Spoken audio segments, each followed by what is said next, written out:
그동안 정치적 목적이 앞선 방만한 재정 운영이 결국 재정 수지 적자를 빠르게 확대시켰고 나라 빚은 GDP의 절반 수준인 1,000조 원을 이미 넘어섰습니다. 정부와 여당이 이런 방식으로 야당을 말살하고 폭력적 지배를 하겠다는 의지를 드러낸다면 이제 우리는 맞서 싸울 수밖에 없다. 국민과 함께 끝까지 싸우겠다. 이렇게 선언합니다.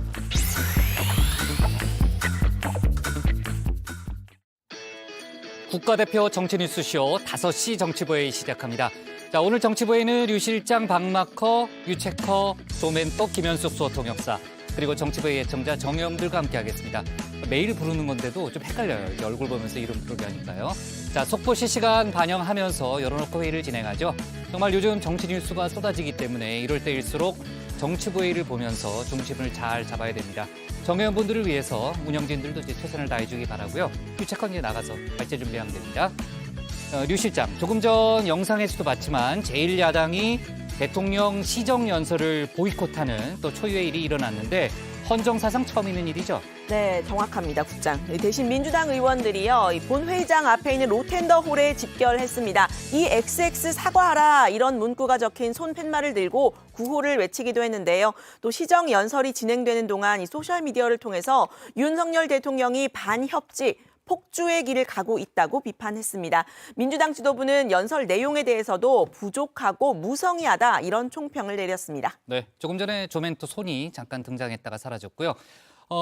조금 전에 정확하다고 하는 건 약간 놀리는 말투 같았었는데. 아니, 아닙니다. 아무튼 연설 도중에 박수는 또 많이 나오던데요. 네, 국장 제가 백반장 이걸 많이 하길래 네. 저도 한번 해보고 싶었는데 퀴즈 내겠습니다. 몇 번 박수 나왔는지 혹시 보셨나요? 박수 19번인가 나온 것 같은데. 국장 정확하십니다. 아, 그래요? 네, 이번에도 알았습니다. 정확하신데요. 네. 네. 올해 그 예산안 시정 연설이 최단 시간으로 진행이 됐습니다. 혹시 그래요? 몇 분인지 몰라요. 아세요? 18분 조금 넘는 걸로 들었는데. 아, 네, 역시 정확하신데요. 18분 28초 동안 진행이 돼서 역대 최단 시간으로 기록이 됐습니다. 윤 대통령 아까 국장이 말씀하신 것처럼 19번 박수를 받았는데요. 1분당 1번 꼴이죠. 민주당 의원들이 빠진 상황에서 여당 의원들이 더 자주 손뼉을 이렇게 친 게 아닌가 싶습니다. 네, 확실히 놀리는 거 맞네요. 자, 그나저나 이제 어제 법사위에서도 고성으로만 붙었던 한동훈 장관과 김의겸 의원의 설전은 오늘도 뜨거웠네요. 네, 그렇습니다. 아주 뜨거웠는데요. 김의겸 의원 어제 윤 대통령과 한동훈 법무장관 또 로펌의 변호사들이 심야 시간에 술자리를 가졌다 이런 의혹을 제기를 했죠. 한 장관이 어제는 아주 흥분한 모습을 보였는데 오늘도 이 김 의원이 입만 열면 거짓말을 한다면서 이번에는 반드시 책임을 져야 한다고 말을 했습니다. 자세한 공방전은 박준우 마커가 아주 자세하게 주민에서 소개를 한다고 합니다. 네, 김의겸 의원도 오늘 입장문을 냈죠. 뒷골목 깡패식의 협박을 하고 있다면서 국감장을 도박판으로 만들었다 이렇게 좀 얘기를 했고, 자 아무튼 이제 한동훈 장관과 김의겸 의원의 신경전 계속될 그런 분위기입니다. 자 그러면 이제 유한을의 뉴스백5부터 진행할 건데 왜 쳐다보고 있어요? 백반장에 좀 빈자리를 또 제가 좀 해야 될 것 같아서 그래요? 예, 또 댓글을 퀴즈? 가 있는 동안 제가 댓글을 좀 한번 살펴봤습니다. 국장 관련 칭찬 글이 좀 있더라고요. 어떤 글이냐면 이 짧게 해줘요. 라라라님께서 복국장은 똑똑한데 부지런하고 섬세하니 류정화 실장 얼마나 힘들까 이렇게 제 마음을 좀 이해를 해주셨고요. 그래요? 또 복국장이 국감이 끝나면 마커들에게 법카를 줘라 이런 중요한 얘기를 또 했습니다. 네, 뭐 카드를 달라는 얘기인 것 같긴 한데 오늘 좀 텐션이 아주 높네요, 유정화 실장이.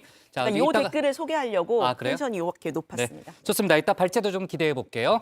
유한울의 뉴스픽 5부터 오늘의 정치부회의 출발하겠습니다.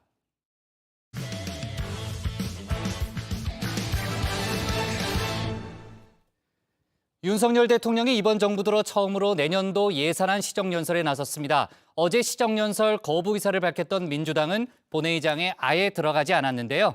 그 대신 본회의장 밖에서 규탄 구호를 외쳤습니다. 헌정사상 처음 있는 일인 만큼 여야의 갈등 또한 커져만 가고 있는데요. 관련 소식을 유한울 체커가 정리했습니다. 네, 5시 하면 다정해 정의원들의 뉴스 큐레이터 울체커입니다. 화요일의 뉴스픽 5 바로 시작하겠습니다. 네, 오늘 준비한 소식은요. 반쪽 연설, 만 14세 형사처벌, 심야 출석, 과태료 폭탄, 최초 최연소입니다. 윤석열 대통령이 국회 본회의장에 섰습니다. 5개월 만입니다. 이번 정부 들어 처음으로 내년도 예산안 관련 시정연설을 하기 위해서입니다. 5달 전에는 취임 엿새 만에 국회를 찾아 코로나 추경안을 설명했는데요. 그때와 지금 뭐가 달라졌을까요? 정부는 지난 7월에 국가재정전략회의를 통해 건전 재정 기조로 내년 예산안을 편성하기로 확정한 바 있습니다. 내년도 총 지출 규모는 639조 원으로 2010년 이후 처음으로 전년 대비 예산을 축소 편성했습니다. 네, 달라진 모습 하나, 민주당의 불참입니다. 민주당은 어제 일찌감치 시정연설 거부하겠다 밝혔죠. 오늘 오전 9시 의원총회를 열어 거부 방법을 정했습니다. 먼저 로텐더홀에서의 규탄 대회입니다. 민생이면 야당 탄압, 윤석열 정권 규탄한다. 국회 모욕, 막말 욕설, 대통령은 사과하라.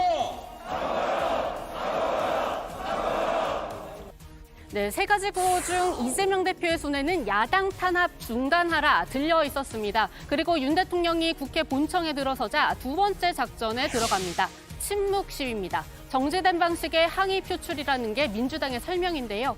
그리고 마침내 윤 대통령의 시정연설이 시작된 본회의장, 민주당 의원들은 들어가지 않았습니다. 헌정사상 처음 있는 일입니다. 시정연설을 하루 앞두고 벌어진 이번 사태는 정상적인 정치를 거부하고 국민과 헌법 위에 군림하겠다는 선전포고입니다. 정치 도의와 국민의 기대를 저버린 것에 대해서 엄중한 심판이 뒤따를 것입니다. 정부와 여당이 이런 방식으로 야당을 말살하고 폭력적 지배를 하겠다는 의지를 드러낸다면 이제 우리는 맞서 싸울 수밖에 없다. 국민과 함께 끝까지 싸우겠다. 이렇게 선언합니다. 네, 차가운 기운은 국회의장실에도 스며들었습니다. 윤 대통령 시정연설 전 가진 환담회에 민주당 지도부가 참석하지 않은 겁니다. 오부 요인 국민의힘 정의당 지도부만 참석했는데요. 이 냉기 김진표 국회의장도 느낀 모양입니다. 여의도 날씨가 훨씬 더 싸늘하고 덥고 정치권을 바라보는 우리 국민들 시선이 정말 오늘 아침에 더 차갑게 느껴집니다. 오늘 아침 국회 모습이 가장 좋은 모습으로 국민들께 비춰져야 할 텐데 국회의장으로서 송구스럽 마음입니다. 자유민주주의와 법치주의를 지향하는 헌법 시스템이 잘 작동될 수 있도록 최선을 다하겠습니다. 여기서 윤 대통령의 답변을 두고 다양한 해석이 나옵니다. 먼저 검찰 수사, 비속어 논란을 이유로 시정연설을 거부한 민주당을 겨냥했다는 해석이 있는데요. 참고로 비속어 논란 사과하라는 정의당 이은주 비대위원장의 요구, 비공개 환담에서 윤 대통령은 단칼에 잘랐다고 합니다. 또 일각에선 검찰 수사 부정하는 이재명 대표 개인을 노린 거란 말도 나오는데요. 마침 오늘 국민의힘 지도부도 같은 단어를 썼습니다. 법치주의와 민주주의를 우리가 지키고자 이 부정부패를 일소하는 것인데 오히려 법치주의와 민주주의에 침탈을 하는 것이 저는 이재명 대표라고 보고요. 그때와 지금 뭐가 달라졌나? 두 번째는 넥타이입니다. 지난 5월에는 하늘색 넥타이를 맸던 윤 대통령입니다. 그런데 이번에는 빨간색을 택했습니다. 각각 민주당과 국민의힘의 상징색과 같은 계열이죠. 정치인에게 있어서는 이 넥타이 색도 중요한 메시지 중 하나입니다. 색 하나에 친밀감 혹은 적대감이 드러나죠. 정치권 소식 다루는 다정회에서도 비슷한 일 벌어지는데요. 제가 두 번째 픽까지만 전하고 들어가면 항상 공격하는 조멘토죠. 그만큼 멀어지는 저희 사이. 지난 금요일에는 이렇게 표출됐습니다. 말 안 해도 알죠? 네 번째 픽은 유체커 아니에요? 네, 맞습니다. 네, 소임 다할 분으로 잡아봤습니다. 유체커가 네. 소임 다할 뿐 픽5를 좀 해줬으면 하는 마음을 전하면서 오늘 좀 이해합시다. 오늘 뭐 뉴스가 소임을 좀 많아가지고. 다했으면 좋겠다. 예. 네. 조멘토가 참 까칠하네요. 하루도 그냥 안 넘어가는 거죠? 맞습니다.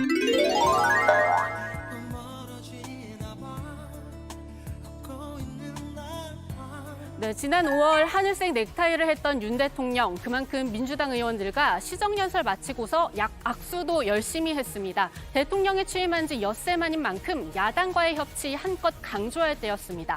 하지만 이번엔 민주당 의원들 볼 수조차 없었죠. 그리하여 바뀐 세 번째, 바로 악수 대상입니다. 그래도 이번에도 야당 의원들부터 찾았습니다. 용해인 조정훈 의원입니다. 그 뒤로는 국민의힘 의원들과만 한참 악수를 나누는데요. 이 선으로 물러난 원조 윤핵관들도 빠질 수 없겠죠. 특히 장제원 의원과의 스킨십 돋보였습니다.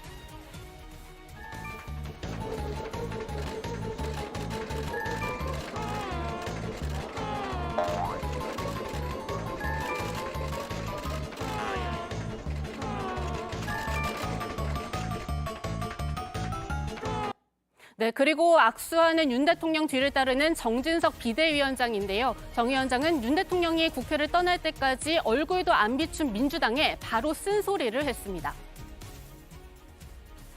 절대다수 의석의 입법권을 당대표의 범죄 혐의를 은폐하기 위한 수단으로 삼고 있는 것 아닙니까? 이것은 결국 정쟁으로 이어지게 되고 의회 민주주의의 본령인 대화와 타협을 실종하게 만드는 굉장히 있어서는 안 되는 일들이 지금 이 민의의 전당에서 벌어지고 있다. 깊은 유감을 표시하지 않을 수 없다라고 생각합니다. 여기에는 민주당을 제외한 다른 야당들도 목소리를 보탰습니다. 정의당은 여권을 비판하면서도 민주당 역시 이런 여권에 끌려가면 안 된다고 했습니다. 지금 국회는 끝없는 극단적 정쟁으로 국감마저 수차례 파행되는 등 정치 자체가 중단돼 있습니다. 그리고 정치 중단 사태의 정점에는 윤석열 대통령이 있습니다. 국회 파행과 극단적 정쟁이야말로 윤석열 대통령이 바라는 바입니다. 국회가 윤석열 대통령의 의도에 끌려가서는 안 됩니다. 네, 윤 대통령 이렇게 5월과 사뭇 달라진 풍경 속에 역대 최단 시간인 18분 28초 연설을 하고 떠났습니다. 그리고 그런 여의도는 여전히 대장동 특검으로 시끄럽습니다.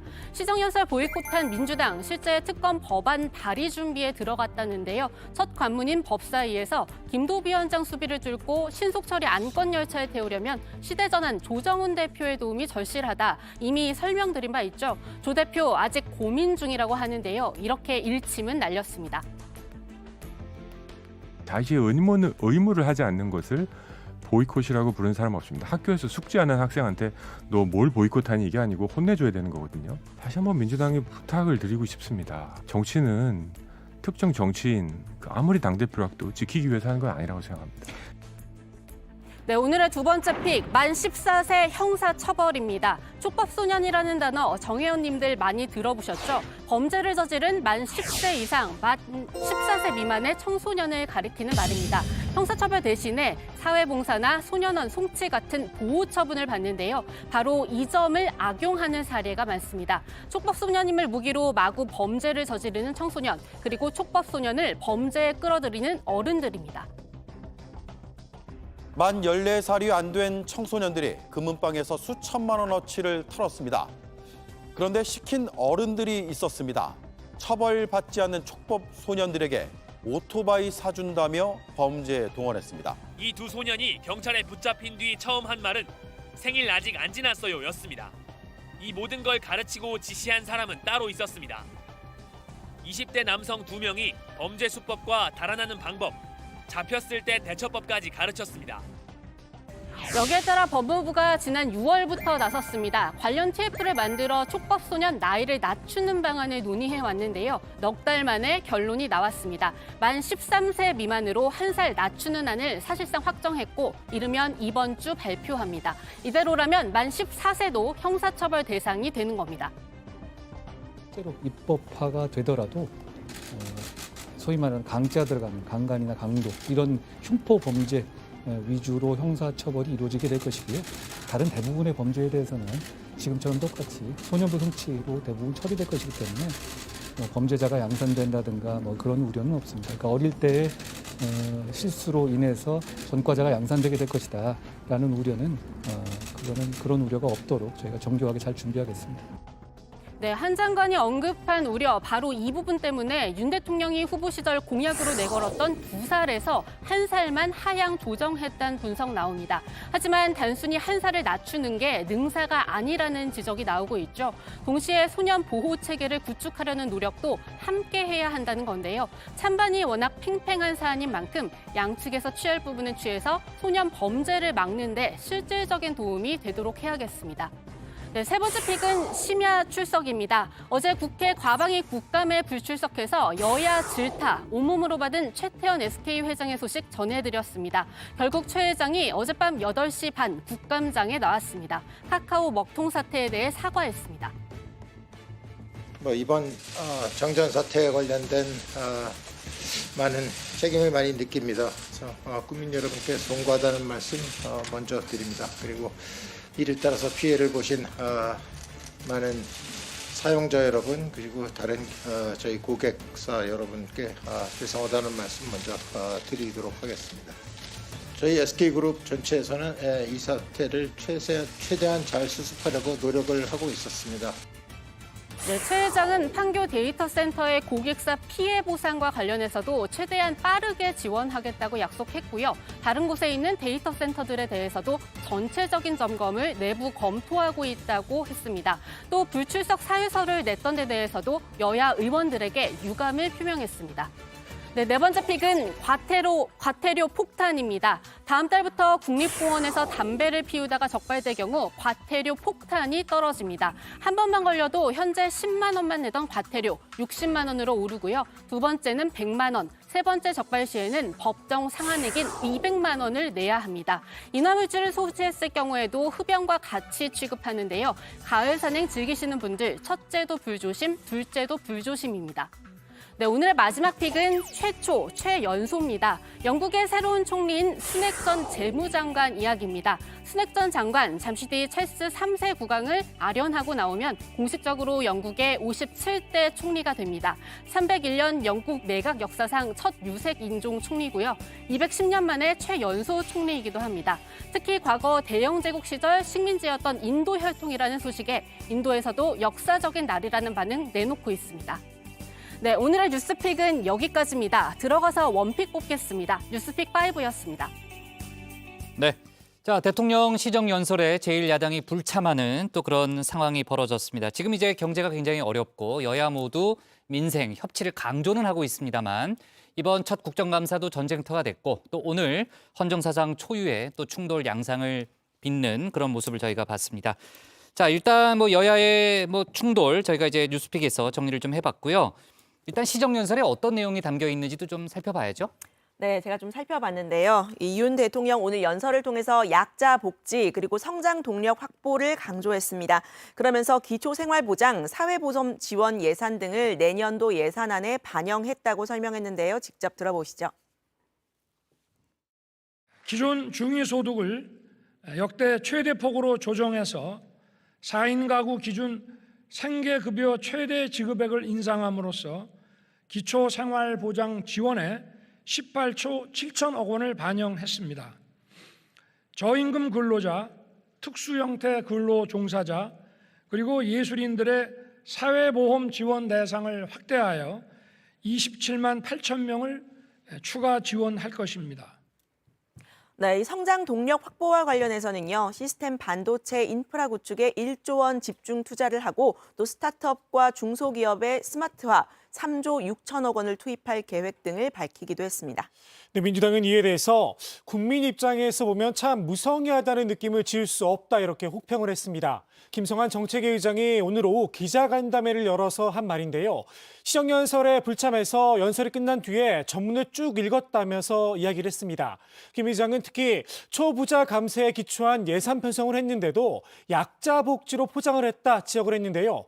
노인과 청년 일자리 예산, 지역화폐 등 민생 예산이 삭감된 것만 10조 원 가까이 되는데 겨우 몇 푼 편성하는 걸 약자 복지라고 하는 것을 보면서 비정하다 느꼈다는 겁니다. 네. 자, 그러니까 시정연설에 들어가지는 않았지만 나중에 내용을 검토해 보니까 내용이 많이 부족하다는 게 또 민주당의 분석인데 국민의힘은 어떤 평가를 내놨어요? 네, 국민의힘은 그 시정연설 18분 28초 동안 19번 박수를 치면서 윤 대통령에게 힘을 실어줬습니다. 민주당의 보이콧을 의식한 모습이었는데요. 시정연설 뒤 나온 그 논평들도 바로 이 보이콧에 초점을 맞췄습니다. 김미애 원내대변인은 6.25 전쟁의 전시 상황에서도 이 정부 예산안에 대한 국회 시정연설은 진행됐다면서 누구도 민주당의 국회 시정연설을 거부할 권한을 주지 않았다 이렇게 지적을 했고요. 양금희 수석대변인도 검수완박 때부터 어떤 법이든 본인들이 원하기만 하면 고칠 수 있다는 오만함에 빠져서 대한민국의 헌정 질서에 대해서는 이제 아나무인일 정도라고 비판했습니다.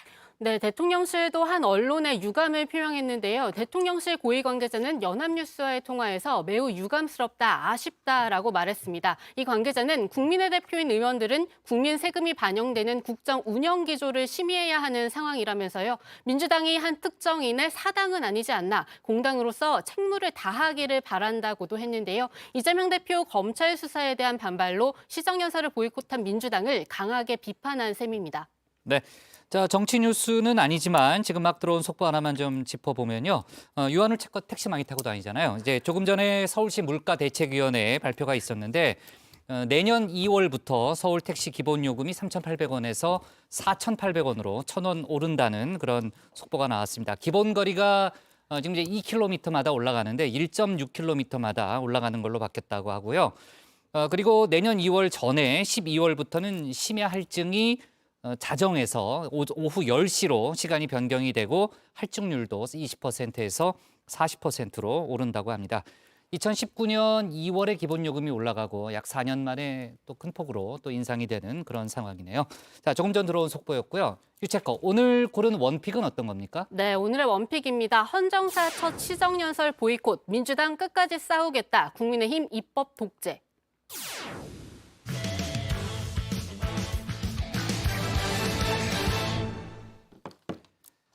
네, 연일 폭탄 발언을 쏟아내고 있는 유동규 전 성남도시개발공사 기획본부장의 말들. 검찰은 이를 근거로 민주당 이재명 대표와 이 대표의 측근들을 겨누고 있죠. 이 대표의 측근인 정성호 의원은 작심한 듯 오늘 관련 의혹도 반박했습니다. 이 대표는 국민과 함께 싸우겠다 이런 선언도 했는데요. 이 소식들 유정아 상황실장이 정리했습니다. 배신감일 수도 있는데 제가 좀 착각했다 하는 생각이 많이 들었습니다. 비정하달까? 그런 세상이구나. 형제들이라고 불렸던 이제 그런 사람들의 어떤 생각이나 내용들이 저는 순수한 면이 있었다고 생각을 했고 그때 함께해도 좋겠다 이런 생각을 했었지만 어려울 때 진면목을 본다고 하잖아요. 제가 생각했던 것들은 상당히 다르구나. 네, 의리란 없다고 선언했던 유동규 전 성남도시개발공사 기획본부장. 마음을 바꾼 이유를 방금 전처럼 설명을 했습니다. 이제 가족을 먼저 생각하겠다고도 했는데 이 형제 혹은 동지라고 생각했던 사람들에게 배신감을 느꼈다고도 했습니다. 엄마, 어이 브라더. 어이 브라더. 예, 브라더. 자세한 건 검찰에 밝히겠다고도 했죠. 일단 우선 대탕동 대판에서도 입장이 바뀌었습니다. 지금까지 혐의의 정점은 유 전 본부장이었는데요. 유 전 본부장의 변호인이 이재명 당시 성남시장이 실질적인 결정권자 아니냐라고 따져 물은 겁니다. 유 전 본부장 변호인은 지난해 국정감사에서 이재명 당시 경기지사가 건설사를 참여시킬 경우 여러 폐해가 많아서 본인이 결정했다고 말했다고 지적했습니다. 네, 유 전 본부장은요, 위례 신도시 관련 의혹으로 추가 기소가 된 후에 이달 11일 새로 선임됐던 A 변호사를 해촉했다고도 밝혔습니다. 이 A 변호사, 문재인 청와대 민정수석실의 행정관 출신이고요. 이재명 대표와도 가깝다고 합니다. 유 전 본부장은 이 A 변호사가 변호를 하러 온 게 아니라 회유하러 온 가짜 변호사였다라면서 이 검찰에서 무슨 말을 하는지 등 내 동정을 살폈다 이렇게 말을 했습니다. 심경 변호에도 영향을 미친 것으로 해석이 되는데 구속 막바지에는 이 변호인 접견 거부를 했다는 사실도 밝혔었죠. 검찰의 당시 답변 들어보시죠. 추가 기소가 이미 완료된 상태에서 이런 식으로 유동규를 불러서 변호인과의 접견을 막는 이 이상한 상태, 수감자를 불러서 뭔가 회유하고 협박하고 있는 거 아닌가라고 하는 강한 의심이 듭니다. 변호인 선임 과정은 오히려 검찰은 유동규를 회유하려는 과정으로 의심하고 있습니다. 더 이상 구체적인 내용은 말씀드리기 어렵습니다. 전체적인 과정은 정확히 알고 있습니다. 네, 아시다시피 이 유 전 본부장의 진술로 대장동 개발 특혜 의혹은 이재명 대표의 대선 자금 수사로 성격이 바뀌었죠. 민주당은 구체적인 반박에 나섰습니다. 검찰은 김용 부원장이 받았다는 이 8억여 원, 남욱 변호사에게서 나와서 여러 사람을 이렇게 거쳐서 받았다고 보고 있죠. 이 대표의 친구이자 측근인 정성호 의원은 은밀하게 전달해도 모자랄 이 정치 자금을 이렇게 받는 사람이 어딨냐고 했습니다. 정치 자금을 받을 때 돈 주는 사람 따르고 전달하는 사람을 몇 단계 거쳐서 받겠습니까? 굉장히 위험한 거죠. 남욱이 만든 돈을 갖다가 이모 씨, 정모 씨 통해서 유동규 통해 갖고 김용한테 전달됐다는 거 아니겠습니까? 그걸 여러 가지 시점도 상황들을 꿰어 맞추기 전한 게 아닌가. 또 네, 검찰은 남 변호사의 측근 이모 씨가 정민용 변호사에게 돈을 건넸다라는 이 건물의 주차장 CCTV 출입 내역까지 확보했다 이런 보도가 나왔죠. 그렇다고 하더라도 이 김용 부원장이 아니라 이 씨와 정 변호사, 유 본부장 간의 돈을 주고받은 흔적이라는 이런 반박이 나왔습니다.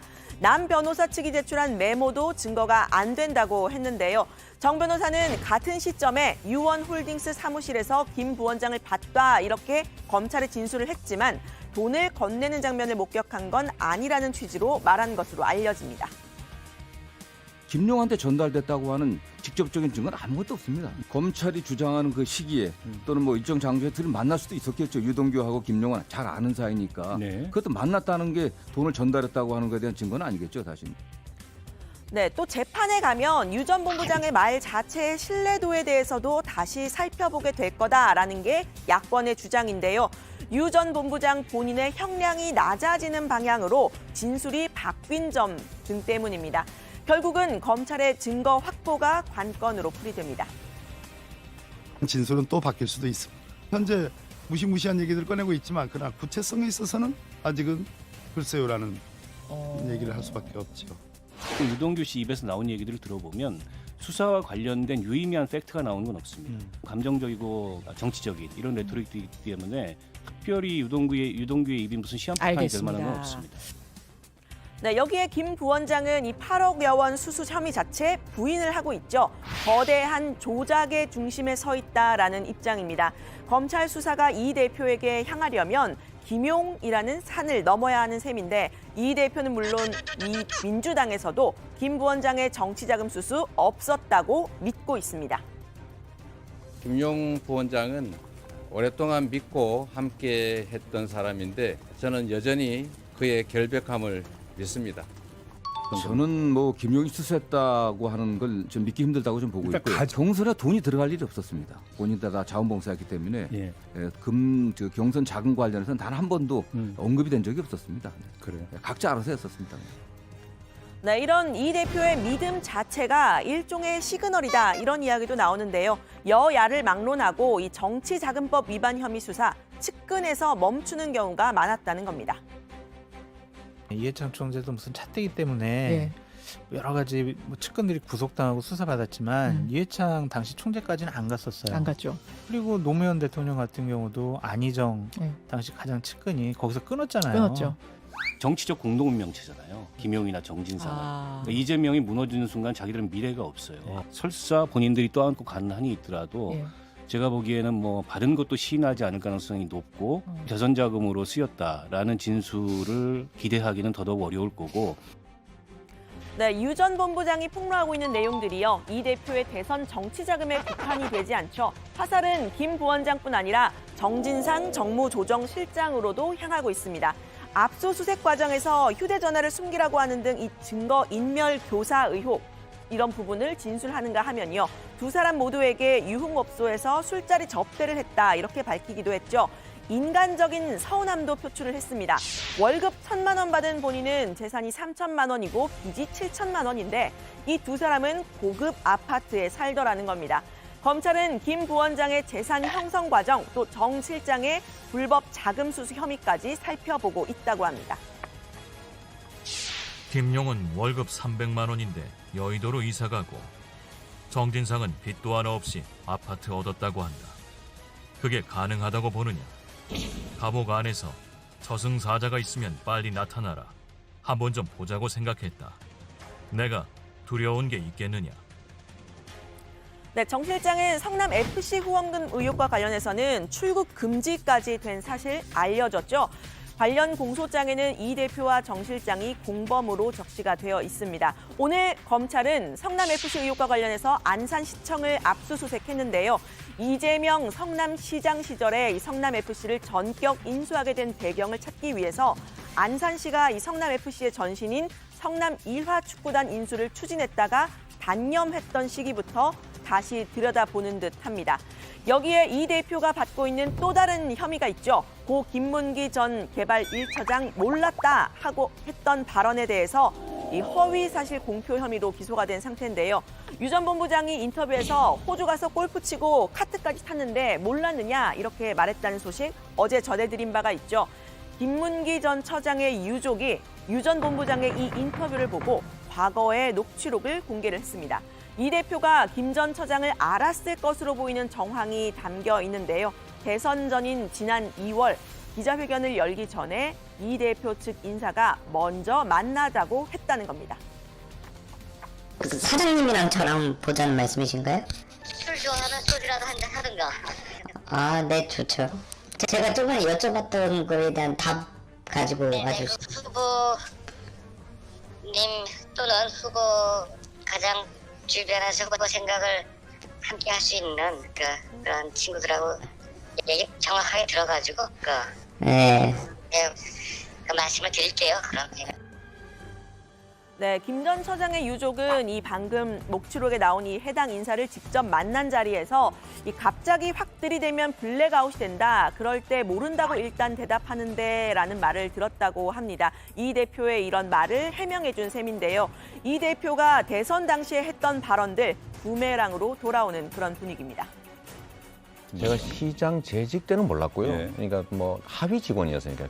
박인상, 우동규, 제가 정말 가까이 하는 참모는 동규 이렇게 표현되는 사람은 아닙니다. 미안하지만. 네, 오케이, 좋습니다. 그런 국배사범을 사면을 합니다. 예. 네, 오늘 윤석열 대통령의 시정연설을 거부한 민주당과 이재명 대표, 맞서 싸울 수밖에 없다 선언을 했는데요. 이재명 대표의 이 발언으로 오늘 발제 정리합니다. 정부와 여당이 이런 방식으로 야당을 말살하고 폭력적 지배를 하겠다는 의지를 드러낸다면 이제 우리는 맞서 싸울 수밖에 없다. 국민과 함께 끝까지 싸우겠다. 이렇게 선언합니다. 네, 경찰은 유동규 전 본부장과 이 사실혼 관계에 있는 배우자에 대해서 신변 보호 조치를 하기로 결정했다는 소식 방금 들어왔는데요. 어제 국민의힘이 문제 제기를 하면서 경찰청장이 검토해 보겠다고 한 지 하루 만입니다. 관련 소식 들어가서 더 이야기를 해보도록 하겠습니다. 오늘 발제는 이렇게 정리합니다. 형제라 생각했던 사람들 비정하다. 돌아선 유동규, 반박한 정성호. 이재명 대표, 국민과 끝까지 싸우겠다. 네, 이재명 대표의 발언으로 정리한다고 해놓고서 그다음에 또 속보까지 또 이제 얘기를 했네요. 자, 그렇지 않아도 제가 속보를 얘기하려고 했는데 유 실장이 속보를 좀 얘기를 했는데 경찰이 이제 유동규 전 본부장에 대한 신변 보호를 결정했다는 그런 소식이 조금 전에 들어왔고요. 유동규 전 본부장 그리고 이제 사실혼 관계인 박모 씨에 대해서 신변 보호를 하기로 경기 남부경찰청이 결정했다는 그런 내용입니다. 신변 보호 결정이 되면요, 주거지 순찰 강화라든지 임시 숙소 제공, 신변 경호, 또 위치 추적 장치 대여 등 여러 가지 조치를 취할 수가 있는데 그중에 적절한 조치를 경찰이 취하게 된다고 하니까요. 관련한 뭐 구체적으로 어떤 조치를 취했는지까지 저희가 확인될지는 모르겠습니다만 아무튼 관련한 속보도 더 들어올 걸로 보입니다. 자, 검찰의 민주당 이재명 대표에 대한 대선 자금 관련 수사. 앞서 저희가 이제 뉴스픽에서 오늘 시정연설 상황도 좀 봤습니다만 여야의 관계가 최악으로 치닫고 있는 거죠. 네, 그렇습니다. 국민의힘은 정당한 검찰의 수사를 민주당이 막고 있다, 이런 입장입니다. 검찰은 남욱 변호사가 만든 자금이 측근 이모 씨를 통해서 정민용 변호사 또 유동규 전 본부장을 거쳐 김용 부원장에게 갔다고 보고 있죠. 김기현 의원은 돈을 받았다는 사실을 이재명 대표도 알았을 것이라고 주장했습니다. 남욱 변호사, 정민용 변호사 그리고 유동규 전 본부장까지 모두 같은 말을 하고 있는데 김 부원장이 무리하게 거짓말을 하고 있다고도 했는데요. 이 대표와 김 부원장이 거대 야당의 힘을 빌리고 있다는 주장입니다. 제일 첫 번째는 도망가는 것이 최선이고요. 도망 못 가게 되면 두 번째는 부인하는 거다.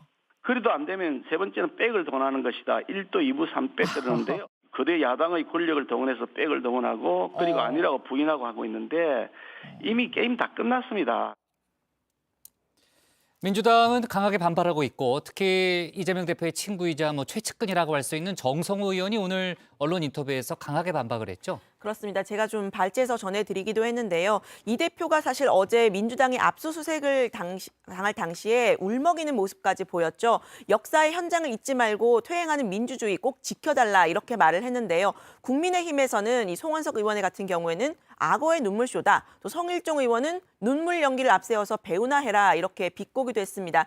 일각에서는 두려워서 그런 거 아니냐 이런 이야기도 나왔는데 민주당 정성호 의원은 검찰의 정치보복 수사에 대응하기 마땅치 않은 현실 때문에 서러운 마음이 들었을 것이라고 해석을 했습니다.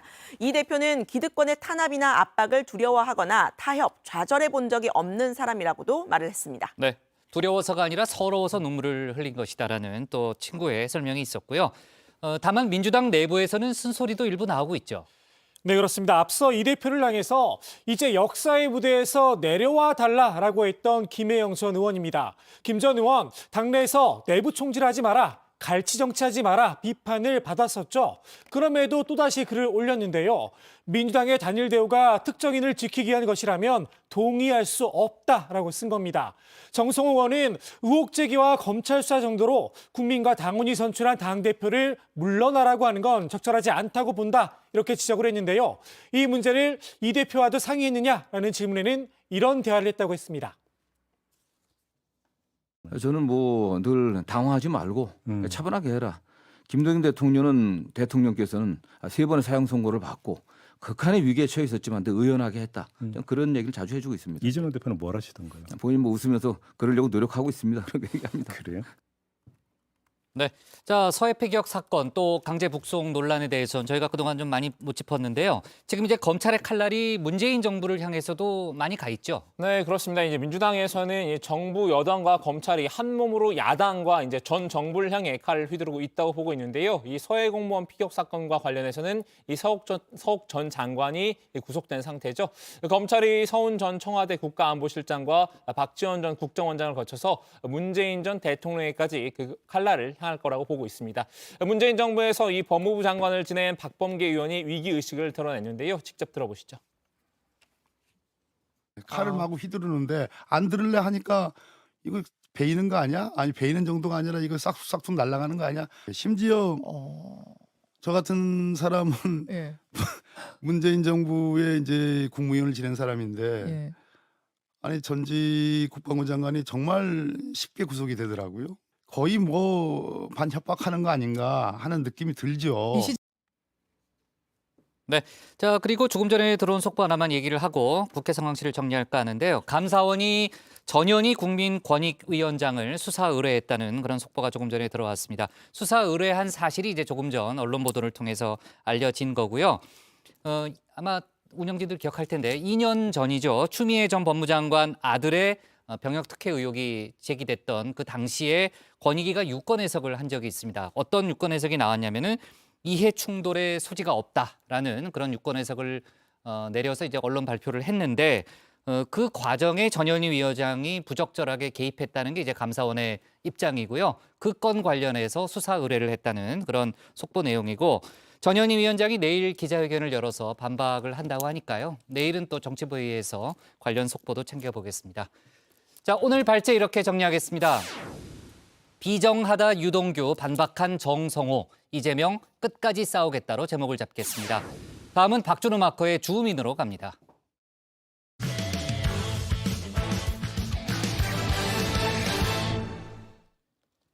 민주당 김의겸 의원이 어제 법사위 국감에서 한동훈 법무장관 관련한 새로운 의혹을 제기했죠. 한 장관이 윤석열 대통령 또 대형 로펌 변호사들과 심야에 고급 술집에서 술자리를 함께했다는 내용인데요. 한 장관은 어제에 이어서 오늘도 김의겸 의원이 입만 열면 거짓말을 한다고 강하게 반발했습니다. 김의겸 의원 역시 입장문을 냈는데 주민에서 관련 소식 정리했습니다. 아니, 다정해서 제 술 얘기를 너무 많이 하는데 왜 그런 거예요? 저는 술을 좋아하는 게 아니라 사람을 좋아하는 거다. 대화를 좋아하는 네, 거잖아요. 이 운영진들과의 대화 그런 걸 좋아한다는 말씀. 알았습니다. 뭐 그 박마커가 제시한 예는 뭐가 적절하지 않은 것 같은데. 아무튼 일단 이제 홈처럼 회를 끌고 있거든요. 아니 왜 그래요? 좀 애들 과도하게 웃으면 안 되죠. 이런 이 신형 목재로 디자인한 소주 브랜드가 땡땡처럼인데요. 물론 이 술을 마시는 사람 중엔 이 주류정화 실장처럼 실제 주 4파가 있긴 합니다. 주 4일째를 시행 중이죠. 네, 그 다정회에 앙숙하면 저와 바로 류정화 실장이죠. 류 실장은 주류정화라는 다정회 공식 별칭답게 이른바 땡땡처럼 회란 소모임을 이끌고 있는데요. 민주당에도 성격은 전혀 다르지만 이름은 비슷한 모임이 하나 있습니다. 이 강경파 초선 의원 모임, 처럼회입니다. 이 처럼회가 앙숙처럼 생각하는 인물이 있는데요. 오늘 주민이 선정한 인물은 바로 그 사람입니다. 청담동에 있는 고급스러운 바였고요. 그 자리에는 그랜드 피아노가 있었고 첼로가 연주됐습니다. 기억나십니까? 일단 질문 다 해주시면 제가 답드리겠습니다. 아니, 석 달 전인데 기억에 답변을 못 하시나요? 의원님은 계속 저한테 허황된 거짓말만 해놓으신 다음에 끝난 다음에 사과도 안 하셨잖아요. 그 자리에 제보 내용에 따르면 김현장 변호사 30명 가량이 있었습니다. 그리고 윤석열 대통령도 이 자리에 이 청담동의 바에 합류를 했습니다. 기억나십니까? 다 말씀해 주시죠. 어제 법사위 국감 매초 오전 10시에 열릴 계획이었습니다. 하지만 검찰이 민주당사 압수수색을 재차 시도하면서 민주당이 거세게 반발했죠. 결국 국감은 정해진 시각보다 5시간이 지나서야 열렸는데요. 이 자리에서 민주당의 공격 대상은 분명했습니다. 이 철험회 소속 김의겸 의원 첫 질의부터 한 장관을 겨냥했는데요. 한 장관과 윤석열 대통령이 이 대형 로펌 변호사들과 이 고급 술집에서 심야 술자리를 함께했다는 의혹을 제기한 겁니다. 김 의원은 증거로 통화 녹취 파일도 제시했습니다. 거기 청담동 어딜 다 들렸어. 근데 한동훈 윤석열까지 다 온 거야. 와가지고 술 마시고 노래 부르고 아니 한동훈은 먼저 왔어. 나하고 좋대. 노래 부르더라. 강대호가 윤석열이 있고. 김 의원은 이 해당 술자리에 같이 있던 이세창 전 자유총연맹 권한대행으로부터 확인도 받았다고 자신감을 드러냈는데요. 한 장관의 반격은 이때부터 시작됐습니다. 김 의원에게 자기는 거기서 무슨 노래를 불렀냐고 되물으면서 포문을 열었습니다. 저는 뭘 했나요? 왜 안 나오지? 뒤에?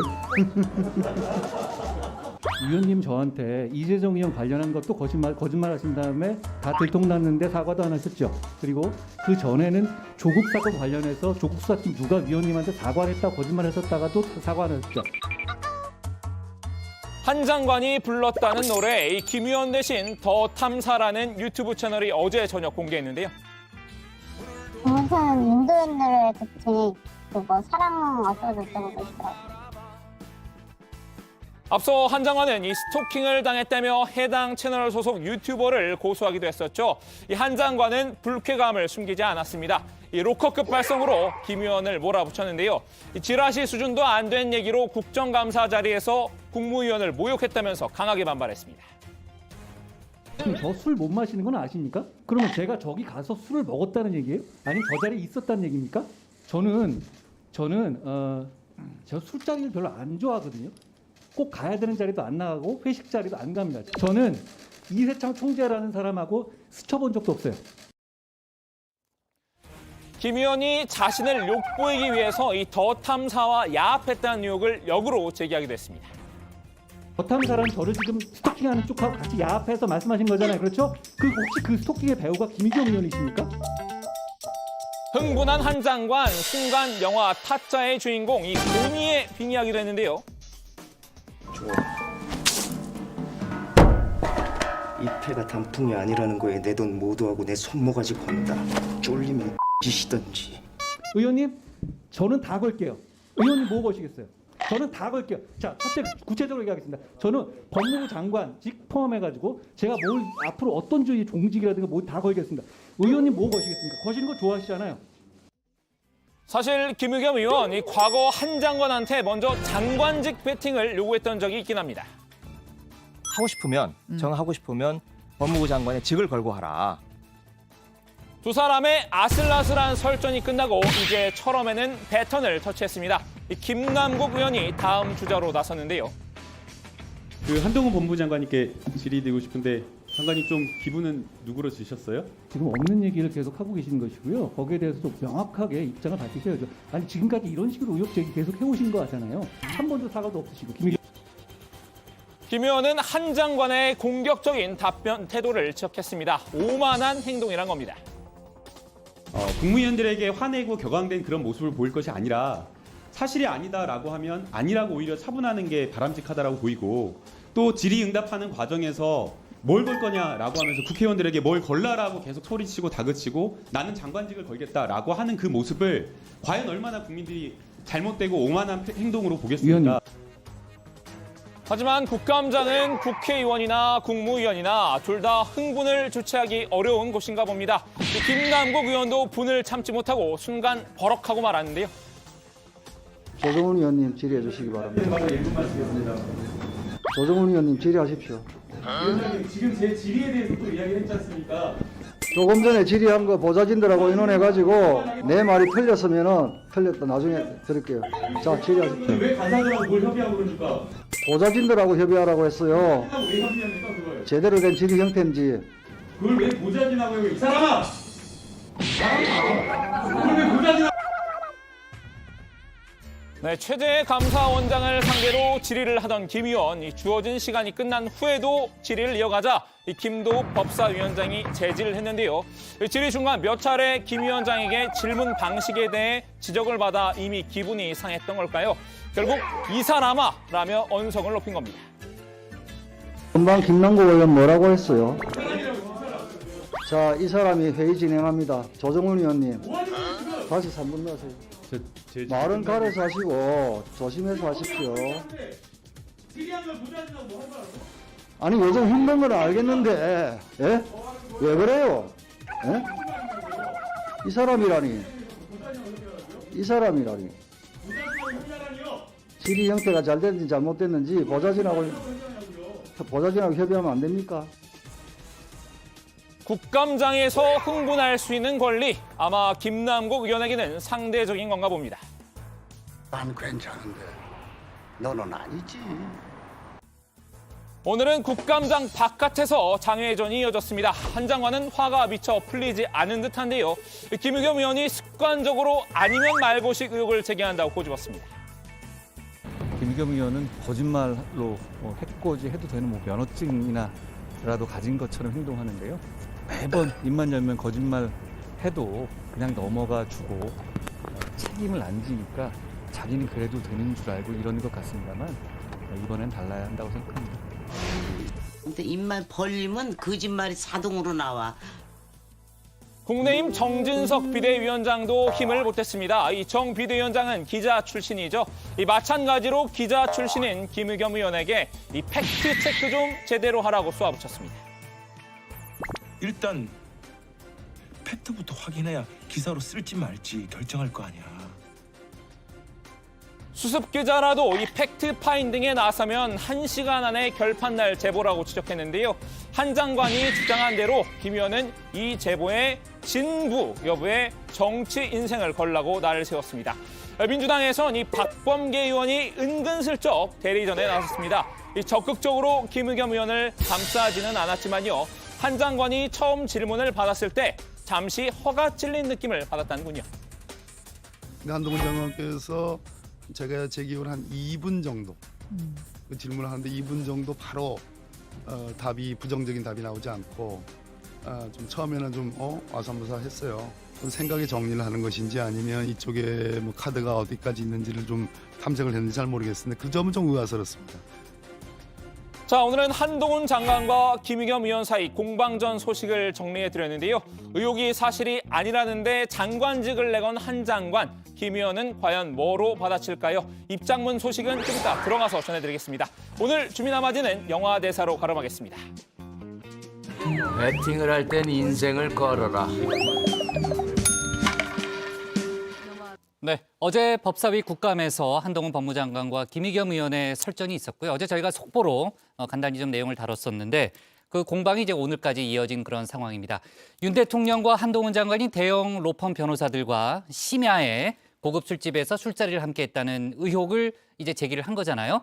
또 유튜브 채널 더 탐사라는 곳에서 영상까지 올렸는데 그 정확한 내용이 어떤 거예요? 네, 일단 어젯밤 유튜브를 통해서 영상을 공개를 했습니다. 또 윤 대통령과 한 장관 그리고 대형 로펌 변호사들을 포함해서 35명가량이 지난 7월 19일 밤부터 20일 새벽까지 청담동에 있는 바를 통째로 빌려서 술자리를 함께했다라는 게 주된 내용입니다.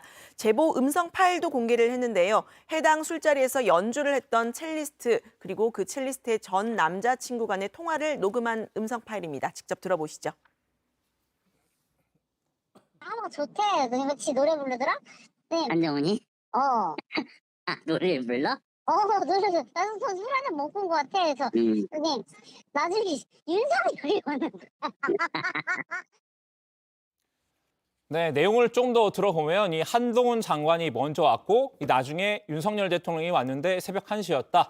윤 대통령이 이 동백아가씨를 부르겠다고 해서 연주를 해줬다 등의 말이 있는데요. 뭐 사실 여부는 아직 확인이 되지 않았습니다. 네, 아까 보니까 이제 해당 자리를 주선한 인물을 이세창 전 한국자유총연맹 총재 권한대행으로 이제 지목을 했던데요.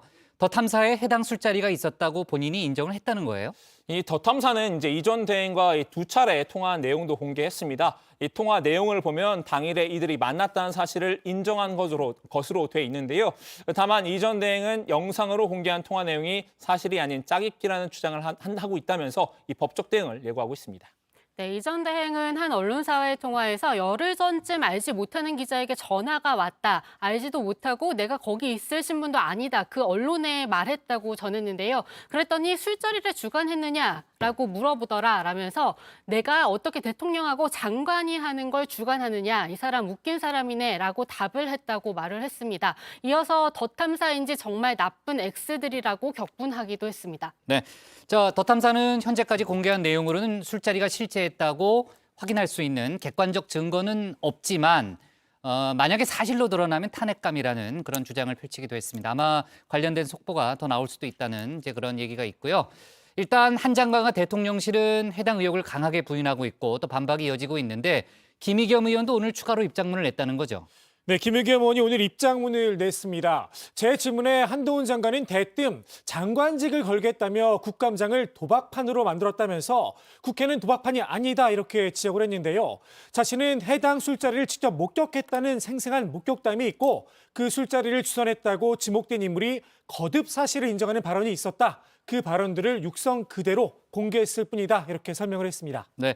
그러니까 제보의 진위를 확인하려고 당사자에게 물어봤을 뿐이다. 이게 이제 김의겸 의원의 설명이네요. 그렇습니다. 김의겸 의원은 사실이라면 엄청난 국기문란이기 때문에 확인이 필요했다. 가장 확실한 방법은 본인에게 진위를 묻는 것이고 그러라고 국정감사를 하는 것이다. 이렇게 말을 했는데요. 김 의원은 국민의힘도 덩달아 저에게 정치 인생을 걸라 이렇게 판을 키우고 있다. 이렇게 비판을 했습니다. 그러면서 저는 뒷골목 깡패들이나 할 법한 협박에 말려들고 싶은 생각은 없지만 정치를 시작할 때부터 이미 모든 것을 걸었다고 했습니다. 또 사실이냐고 물은 것에 대해서 법적 책임을 지우겠다면 피하지 않겠다고도 했습니다. 네, 김의겸 의원도 이제 모든 것을 걸었다는 그런 또 추가 입장문을 냈네요. 자, 아무래도 관련 공방 더 뜨거워질 가능성도 있어 보입니다. 오늘 주민 제목 이렇게 정리하겠습니다. 한동훈 입만 열면 거짓말, 김의겸 법적 책임 피하지 않아로 제목을 잡겠습니다. 다음은 조익신 멘토의 정치 인사이드입니다.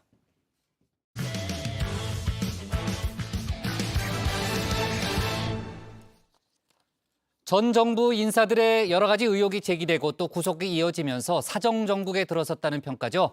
국민의힘에선 이른바 적폐청산이 국정 지지율 상승에 도움이 될 거라는 입장인데요. 아직까지 국정 지지율은 주춤한 모습입니다. 정치권에선 최근 여권의 눈에 띄는 우클릭이 중도층은 물론 보수층의 일부 이탈을 가져왔다는 분석까지 내놓고 있는데요. 도로 자유한국당으로 돌아가선 안 된다는 조언도 나오고 있죠. 관련 내용을 정치 인사이드에서 짚어봅니다.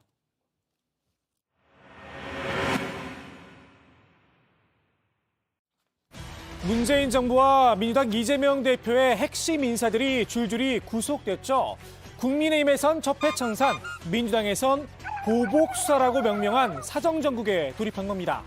여권에선 내심 호재다, 쾌재를 부를 듯 싶은데요. 국정 지지율 회복의 열쇠, 검찰의 칼날에 달렸다고 공공연하게 이야기해왔죠. 역대 모든 정권이 정부 출범 초기에 이 지난 정부에 대한 단죄를 하고 또 평가를 하면서 적폐청산이라는 이름으로 사법처리를 해왔습니다. 지난 1년 동안 언론과 그다음에 또 이 제보자들에 의해 가지고 드러나 있는 많은 현상들이 있는데 제대로 지금 되지 않고 있으니까 여기에 대한 불만들이 상당히 많다. 민주당에선 그래봤자 지지율은 안 오른다. 충고 아닌 충고를 던졌는데요. 제가 10년 넘게 이제 국회의원 했잖아요. 예. 삼선하고 법무부 장관도 하고 거의 법사위를 많이 했고 다른 데도 갔지만 쭉 와보면 검찰의 칼에 의해서 국정 운영의 성공 내지는 대통령의 지지율, 집권당의 지지율 이게 절대로 그게 비례하지 않습니다. 누구의 말이 맞을까요? 일단 아직까진 박범계 의원의 판정 승인 듯합니다. 윤석열 대통령의 국정 지지율 한국갤럽과 리얼미터의 조사에서 나란히 하락세를 나타냈습니다. 중도층이 움직여야 지지율이 상승하겠죠. 중도층의 마음 윤 대통령에게 받겠습니다. 잘한다는 응답 각각 18%와 27.5% 국정 지지율 평균을 밑돌았습니다. 그렇다고 보수층의 지세가 압도적인 것도 아니었습니다. 긍정평가가 절반을 조금 넘는 수준인데요.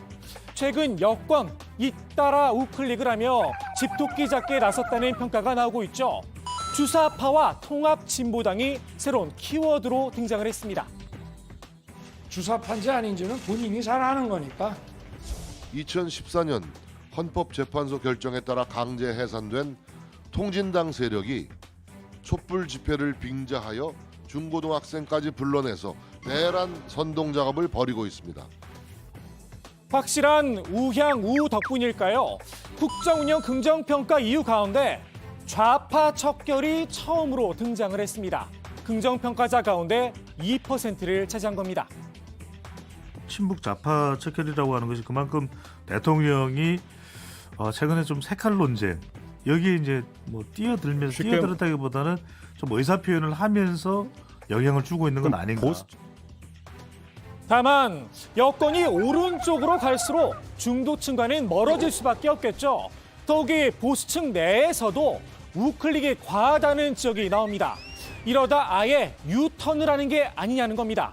이른바 강성 보수 세력과의 허님은 도로 한국당의 상징과도 같죠. 이분까지 목소리를 내기 시작했습니다. 임기 5년 아닙니까? 예. 이제 막 출발했는데 뭐 허니문 기간이라는 말도 있어요. 아직 뭐 허니문 기간 중일 것 같기도 합니다. 윤석열 대통령의 승리를 위해서 저를 비롯해서 우리 보수파들이 함께 힘을 모아가야 한다고 생각합니다. 중도층 유권자들이 보시기에 배신의 정치를 하는 것처럼 느껴진다면은 이거는 단순히 무관심이 아니라 반감으로 나타날 수가 있어요.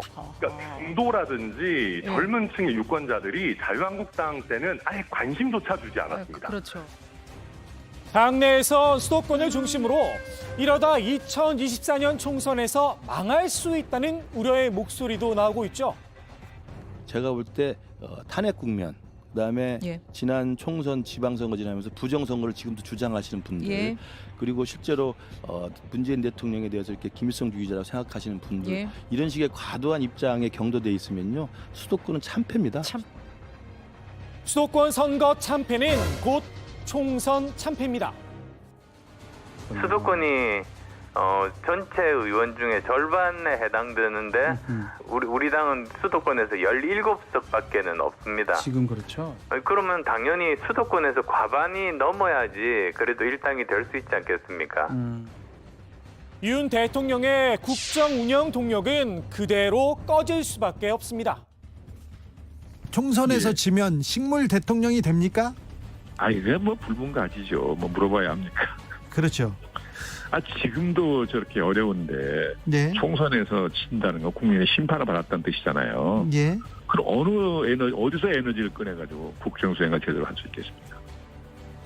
과도한 우클릭뿐 아니라 야당을 겨냥한 사정정국도 길게 늘어질수록 오히려 독이 될 수 있다는 지적도 나오는데요. 윤 대통령의 지지층만 환호하고 끝날 수 있다는 겁니다. 적극적 지지층밖에 지지를 안 하니까 네. 이래가지고는 국정 동력, 에너지를 끌어낼 데가 없어서 네. 뭘 못해요. 그러니까 참 대통령의 딜레마라고 보는데 네. 그러니까 빨리 사정을 하겠으면 정말 대표적인 케이스만 한두 개 빨리 하고 언론 국면 전환을 해줘야지.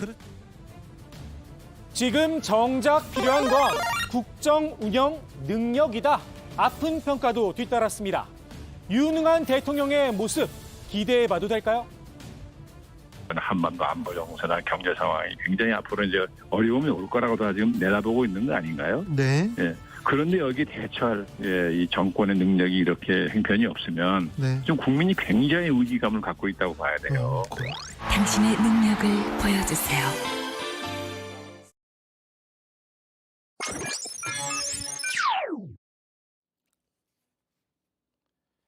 김진태 강원지사가 쏘아올린 작은 공이 폭탄이 돼 우리 경제에 떨어졌습니다.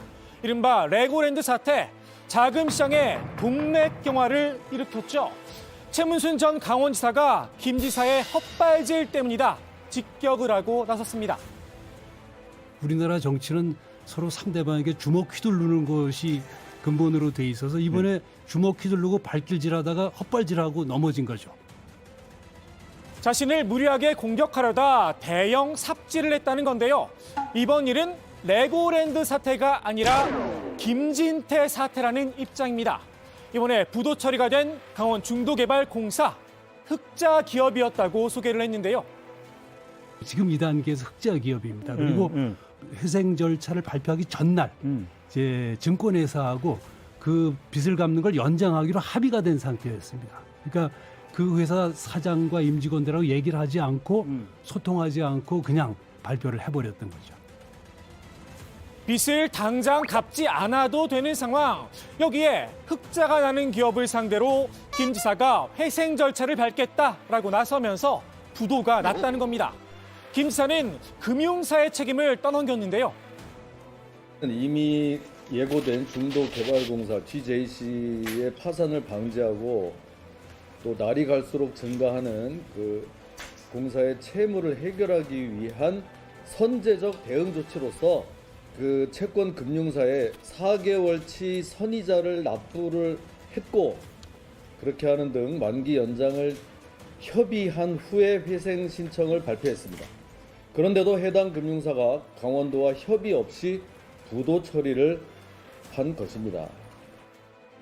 회생 신청을 하겠다고 밝혔을 뿐 디폴트, 그러니까 채무 불이행 선언을 한 적은 단 한 번도 없었다는 겁니다. 김 지사의 이 발언 한마디로 경알못이란 비판을 피하지 못했습니다.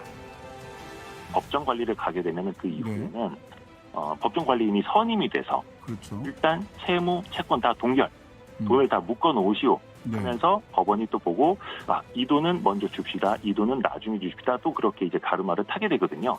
그 과정에서 채권자들은 본인이 약속받은 시기에 돈을 못 받을 수도 있는 겁니다. 그러니까 사실 그게 디폴트거든요. 김 지사는 뒤늦게 2,050억 원의 채무 보증 지급금을 내년 1월까지 갚겠다고 진화에 나섰죠. 최 전 지사는 이 역시 김 지사의 헛발질 때문에 국민의 혈세가 들어가게 됐다 날을 세웠습니다. 뭐 뒤늦게나마 예산을 투입한 거로 방어를 하는 거는 잘했다고 보는데 그 돈은 안 들어갈도 될 돈이 들어간 거죠. 왜요? 2,050억은 그냥 저 회사를 그냥 뒀으면 차차차차 연장을 해가면서 빚을 갚아가는 거 아니겠습니까? 알아서 이제 조금씩 갚아나갈 텐데. 그렇습니다. 정치권에선 강원도민의 혈세뿐 아니라 무려 50조 원에 이르는 국민 열세도 들어가야 할 상황이다. 쓴소리가 이어졌는데요. 결국 2천억으로 막을 게 혈세 50조를 더 쓰게 되는 건데 이게 또 긴축하고자 하는 정부 기조하고도 좀 안 맞는 것 같긴 합니다. 시장에서는 호미로 막을 걸 포크레인으로 막았다 이런 우스갯소리까지 나오는데 여권 책임 부분, 김진태 강원지사의 책임 부분에 관해서는 어떻게 생각하시는지. 여권에서도 딱히 방어 논리가 없었나 봅니다. 유구무원인 걸까요? 이렇게 시장이 불안한 상황에서는 굉장히 신중해야 된다. 지자체도 마찬가지고 중앙정부에서도 그냥 이렇게 별 생각 없이 툭툭 내뱉는 건 시장에 굉장히 커다란 악영향을 끼칠 수 있다는 말씀 드리고 싶습니다. 그러니까 지금 전 세계가 미 연준의 금리 인상으로 주식시장보다는 채권시장의 금리가 급등하는 현상에 이게 누가 디폴트를 먼저 낼지를 바라보고 있는 상황. 거기서 강원도에서 먼저 우리도 있습니다 하고 손을 들었다는 거. 김 지사는 매우 유감이란 말로 입장을 가름했는데요. 먼저 이번 일로 좀 본의 아니게 그렇지 않아도 어려운 이 자금 시장에 불필요한 혼란과 오해가 초래돼서 매우 유감스럽게 생각합니다. 이게 유감이란 말로 끝날 일인가 싶습니다. 오늘의 정치 인사이드 이렇게 정리합니다. 사과하라.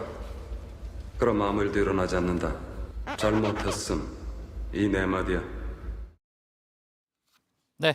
자, 최문순 전 지사의 주장에 대해서 강원도가 반박 입장을 낸 게 있는데요. 잠시 후에 얘기를 해보는 걸로 하고요. 몇 가지 속보가 들어왔으니까 그 내용부터 좀 짚어보도록 하겠습니다. 윤석열 대통령이 서거 43주기, 그러니까 박정희 전 대통령의 서거 43주기를 하루 앞둔 오늘 박 전 대통령의 묘소를 참배했다는 속보가 조금 전에 들어왔습니다. 동작구 국립서울현충원에 갔는데요. 정진석 국민의힘 비대위원장, 주호영 원내대표 등 지도부하고 또 김대기 비서실장 등 대통령실 인사들이 함께했다고 하네요. 원래는 이제 비공개 일정이었는데 대통령실이 참배 사실을 조금 전에 공개를 했습니다. 네, 관련한 속보였고요. 자, 그리고 앞서 한동훈 법무장관과 김의겸 의원 간의 신경전을 저희가 다루면서 김의겸 의원이 오늘 이제 입장문을 냈다는 그런 얘기를 했잖아요. 한동훈 장관도 입장문을 냈다는 거죠. 네, 그렇습니다. 이 한동훈 장관이 심야 술자리 의혹을 제기한 민주당 김의겸 의원을 상대로 법적 대응을 하겠다고 밝혔는데요. 오늘 기자단의 개인 명의로 낸 입장문에서 저는 명백한 허위 사실을 유튜브 등으로 유포한 더 탐사 및 그 관계자들과 이에 협업했다고 스스로 인정한 김의겸 민주당 대변인에 대해 민형사상 법적 책임을 물을 것이라고 전했습니다. 네. 자, 최문순 전 강원지사가 오늘 언론 인터뷰에서 이제 본인을 발길질하려다가 헛발질을 했다 이렇게 주장을 했고, 그리고 이제 중도개발공사가 흑자 기업이라고 그런 얘기를 했잖아요. 강원도가 사실이 아니라고 반박을 했다는 거죠. 그렇습니다. 강원도는 재무제표상으로 멀쩡한 흑자기업이라는 최문순 전 지사의 주장 정면으로 반박했습니다. 중도개발공사의 사업 수지 현재 대출금 2,050억 원을 제외하면 수입이 지출보다 약 1,708억 원이 적은 막대한 규모의 적자가 추정된다는 겁니다. 이마저도 중도개발공사의 자료 제출 거부로 정확한 규모 파악 불가능하다고 강조했습니다. 네, 또 최 전 지사가 중도개발공사는 보증 연장만 해주면 아무런 문제가 없는 기업이라고 주장을 했죠. 강원도는 여기에 대해서도 물음표를 달았습니다. 중도개발공사의 연 확정 수익은 레고랜드 입장료 관련 2억 원 남짓인데 기반시설공사, 또 유적공원, 박물관 건립 추진에 따른 사업비가 향후 추가로 소요돼서 적자가 누적될 수밖에 없는 사업 구조라는 겁니다. 또 만기 하루 전 주간 증권사인 BNK가 연장을 해주기로 했다는 최 전 지사의 주장 에 대해선 만기 연장을 협의 중이었고 회생 신청을 전제로 하는 만기 연장이었다 이렇게 밝혔습니다. 네. 그리고 오늘 나온 속보가 레고랜드 공사에 참여했던 건설업체들이 강원도 측에게 공사 대금 136억 원을 대신 지급해달라고 요청을 했다는 거죠. 네, 그 레고랜드 건설에 참여했던 업체들은 강원도가 이 강원중도개발공사에 대한 기업 회생 신청을 추진하면서 이 준공 대금을 받지 못하고 있다고 밝혔는데요. 공사 대금을 제때 받지 못한 하도급 업체들이 도산 위기에 처해 있다면서 강원도가 대신 지급해 줄 것을 호소했습니다. 레고랜드 기반시설 공사는 동부건설과 6개 하도급 업체 등 모두 27곳이 참여해서 지난달 준공 검사까지 마친 상태입니다. 네. 정치권에서는 이번 레고랜드 사태가 IMF 사태와 같은 심각한 경제 위기를 초래할 수 있다. 그만큼 심각한 사안이라는 주장을 하고 있다는 거죠. 네, 그렇습니다. 국내임 유승민 전 의원은 1997년 IMF 위기는 그해 1월 한보그룹 부도에서 시작을 했고 한보 부도 당시에는 아무도 엄청난 위기가 곧 닥칠 것을 알지 못했다라면서 레고랜드의 부도가 촉발한 금융 불안의 끝이 어디일지 우리는 모른다고 했습니다. 50조 원의 긴급 유독선 대책으로 화재가 진압된다면 천만다행일 것이라면서도 지금 금융과 실물 경제가 돌아가는 상황은 정말 심각하다. IMF 위기 때 겪었던 것보다 더 고통스러운 구조조정을 거쳐야 할지도 모른다라는 겁니다. 네, 민주당 김성환 정책위 의장은 강원지사 김진태발 금융위기 생각보다 심각한 것으로 보인다면서 정부가 급히 50조 원을 투자해서 급한 불을 껐다고 하지만 저희가 보기에는 그 정도로는 해결되지 않을 것으로 보인다고 우려했습니다. 빠르면 올해 연말 혹은 내년 초에 지방의 중소 중견 건설사 혹은 중소기업들 중에서 우량함에도 불구하고 이 자금 조달과 유통의 문제로 소위 흑자 부도가 나는 더 큰 위기가 올 수 있다고 말했습니다. 네. 자, 윤석열 대통령과 한동훈 법무장관 또 대형 로펌의 변호사들이 심야에 술자리를 가졌다. 이렇게 이제 김의겸 의원과 또 유튜브 이제 더 탐사 측에서 제기한 관련한 이제 의혹의 파장이 이제 계속해서 커지고 있고 앞서 저희가 이제 관련한 속보들을 다뤘는데 거기에 등장하는 또 인물이죠. 이세창 전 자유총연맹 총재 권한대행이 조금 전 또 국회에서 기자회견을 열었다고 합니다. 관련자들이 계속해서 입장문을 내고 있고 또 이세창 그 총재 권한대행이 이제 기자회견을 열었는데 어떤 내용이냐면요. 제가 지금 들어온 속보를 좀 읽어보면서 좀 설명을 하면 한동훈이라는 이름의 한자도 아는 사실이 없으며 그러니까 한동훈을 모른다는 거죠. 사적으로 대통령을 만난 사실이 없음을 하늘을 두고 맹세한다. 이렇게 관련 의혹을 전면 부인했다고 하고요. 또 김의겸 의원과 유튜브 더 탐사에 대해서 허위 사실 유포 등에 따른 명예훼손 혐의로 법적 책임을 묻겠다라는 그런 입장을 밝혔습니다. 자, 관련한 입장은 앞서 저희가 정리를 했고 이제 김의겸 의원의 입장이라든지 또 더 탐사가 어제 밤에 공개한 영상 내용에 대해서도 저희가 앞서 다뤘고요. 한동훈 장관도 법적 책임을 묻겠다고 했고 또 이세창 전 총재 권한대행도 마찬가지 입장을 밝혔기 때문에 또 관련해서 이제 또 검찰 수사가 또 이어질 수도 있겠네요. 더 탐사가 이제 여성의 술주정에 불과한 넋두리를 사실인 양 퍼뜨렸다 이런 입장도 냈고요. 그 이세창 아니, 누가요? 이세창 전 총재가 이세창 전 총재 권한대행이 그렇게 했고 명예훼손 등 가능한 모든 수단 강구해서 조치 취하겠다. 네, 제 얘기를 안 들었군요. 제가 그 얘기는 했는데 좀 전에. 네네 말씀하셨는데 제가 했잖아요. 법적 덮었습니다. 책임 얘기 했잖아요. 그렇습니다. 집중을 안 하는 거예요. 아니 조금 더 덧붙인 건데. 집중의 박수. 네, 아주 집중 좀 해요 회의에. 유 실장이 좀 지적 좀 해줘요. 네, 좀 많이 해야 될 것 같습니다. 아니 근데 오늘. 맨날 네. 유 실장 좀 오늘 이렇게 놀릴 생각만 하고 있고 네. 본인이 회의에 집중을 잘 안 하는 네, 거예요. 오늘 좀 많이 좀 얘기를 하려고 네. 안 그래도 벼르고 있었어요. 그래요. 두 사람이 끝나고 좀 얘기를 해주기 끝나고 바랍니다. 네, 저 정리할게요. 네, 자 오늘의 정치 인사이드 이렇게 정리하겠습니다. 도로 자유한국당 여파 사정 정국에도 국정 지지율 주춤으로 제목을 잡겠습니다. 네, 오늘 정치부에는 여기까지 하겠습니다. 저희는 내일도 오후 5시 정각에 다시 찾아뵙겠습니다. 국장 그 법카는 어떻게? 법관 나중에 얘기합시다. 폭탄 얘기를 가려고? 아니. 어.